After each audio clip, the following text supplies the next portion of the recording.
Maintenant, de la belle visite dans la région alors que la ministre responsable de l'accès à l'information et de la réforme des institutions démocratiques, Rita DeSantis, qui a visité des écoles secondaires. Cette dernière était de passage dans des écoles de la région dans le cadre de sa tournée qui vise à sensibiliser cette clientèle à la protection des renseignements personnels. Voici ce qu'avait à dire Mme DeSantis aux jeunes.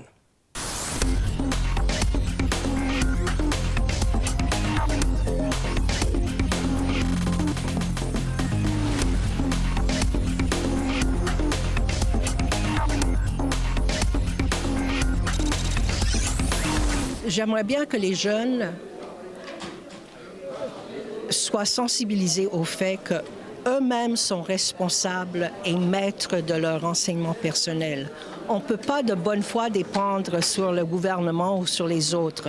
C'est eux-mêmes qui décident quand ils consentent pour avoir accès à un jeu, un concours, et consentent à l'utilisation de leur renseignement personnel. C'est leur choix. Et ils doivent comprendre à quoi ils donnent leur consentement. Et ils donnent leur consentement à l'utilisation de leur nom, adresse IP, adresse courriel, date de naissance, énormément de renseignements qui sont pris ailleurs et ils sont reconstruits ou repackaged et c'est vendu aux tiers. Quand j'ai demandé aux jeunes, est-ce que vous payez pour utiliser Facebook? Ils ont dit non. Mais je leur ai demandé pourquoi Facebook vaut quelques milliards de dollars. C'est parce que Facebook fait son argent sur nos renseignements personnels. C'est nos renseignements personnels qu'ils vendent à des tiers qui utilisent ça pour de la publicité ciblée. On a parlé aussi du fait que cette publicité ciblée peut être pour des services ou des biens, mais ça peut aussi être pour des valeurs politiques, pour des idéologies, pour des fausses nouvelles. Ça peut être pour n'importe quoi. Il faut faire attention parce qu'on ne veut pas perdre notre liberté de choix. Et si on n'a pas des renseignements personnels qu'on conserve, si on n'a pas une vie privée, on ne peut pas parler de liberté. Justement, par rapport aux renseignements personnels, quels sont les dangers qui peuvent guetter les gens? Alors, il y a la question de liberté de choix. Il y a aussi la réputation. Il faut penser 2 fois avant qu'on publie quelque chose. Parce que tout ce qu'on publie est là pour toujours. Toutes les photos qu'on met sont là pour toujours. Et quelque chose qu'on trouve drôle aujourd'hui, dans quelques années, peut être moins drôle.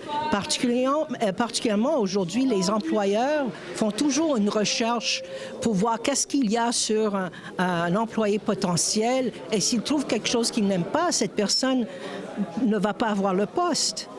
Alors, il y a ça.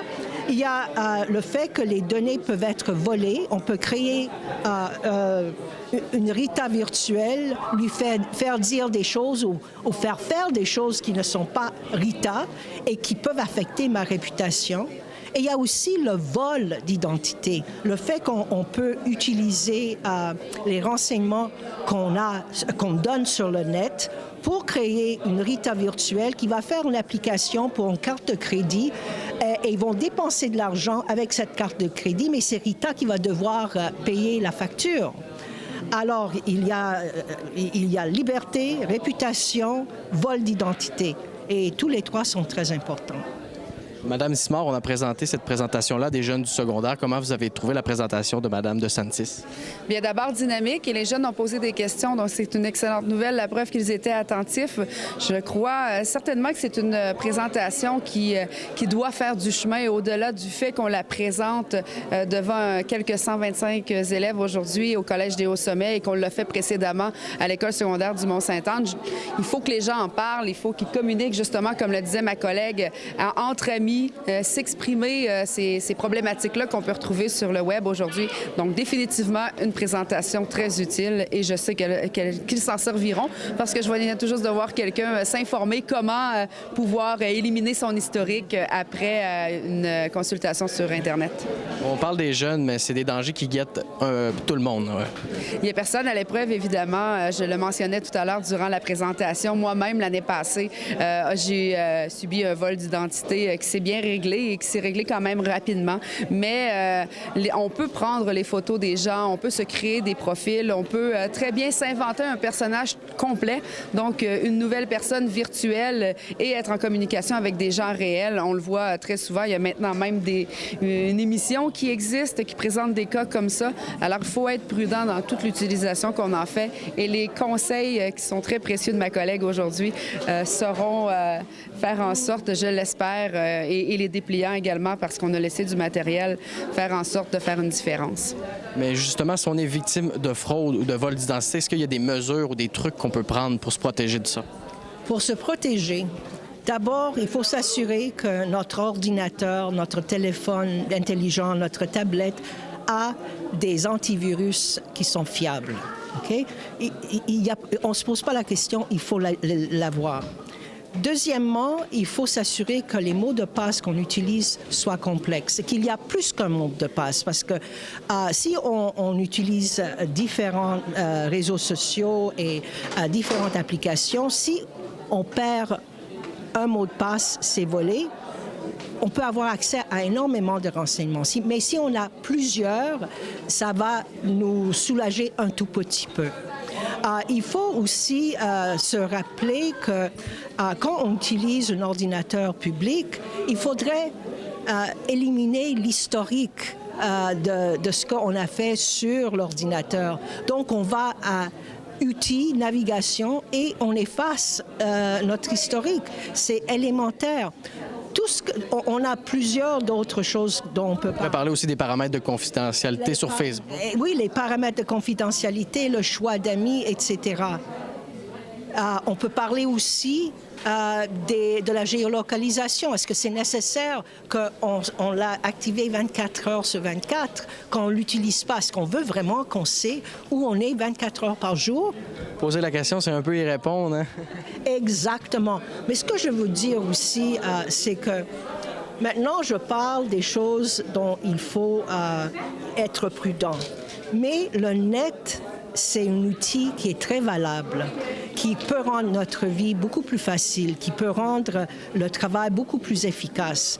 Le net doit rester notre outil, mais il faut savoir comment l'utiliser. Il ne faut pas que nous devenions l'outil du net. Justement, en conclusion, Mme Simard, il faut que les gens de la région sachent que Internet, c'est un outil. On s'en va de plus en plus vers ça. On est dans l'ère des réseaux sociaux, puis il ne faut pas qu'il y ait peur de ça. Bien non, il faut savoir l'utiliser, justement, d'où l'importance de sensibiliser la population à le faire. Et tout à l'heure, vous demandiez comment faire pour que ce soit plus sécuritaire dans notre navigation quotidienne. Bien, entre autres, sur Facebook, qui est très utilisé, il y a le moyen de signaler un profil lorsqu'on voit quelque chose d'anormal.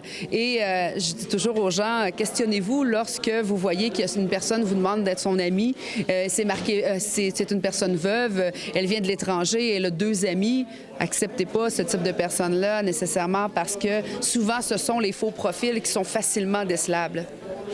Aussi, ce qui est facilement décelable, c'est quand on reçoit un courriel d'une entreprise. Jamais une entreprise va communiquer avec vous par courriel, c'est toujours par téléphone. La Banque Royale, la Banque de Montréal, l'Agence du revenu du Québec, l'Agence du revenu du Canada, Apple Store ne vont jamais communiquer avec vous par courriel. Alors, quand vous croyez recevoir un courriel d'une de ces organismes-là et qui vous dit « Ah, il y a quelque chose qui ne va pas dans le profil, il faut le corriger », allez cliquer sur ce lien-là. Ne le faites pas. C'est le moyen aujourd'hui qui est utilisé le plus souvent pour frauder les gens. Et ça, c'est un message à des personnes de tout âge, mais particulièrement à les personnes aînées, parce qu'ils ont beaucoup à perdre.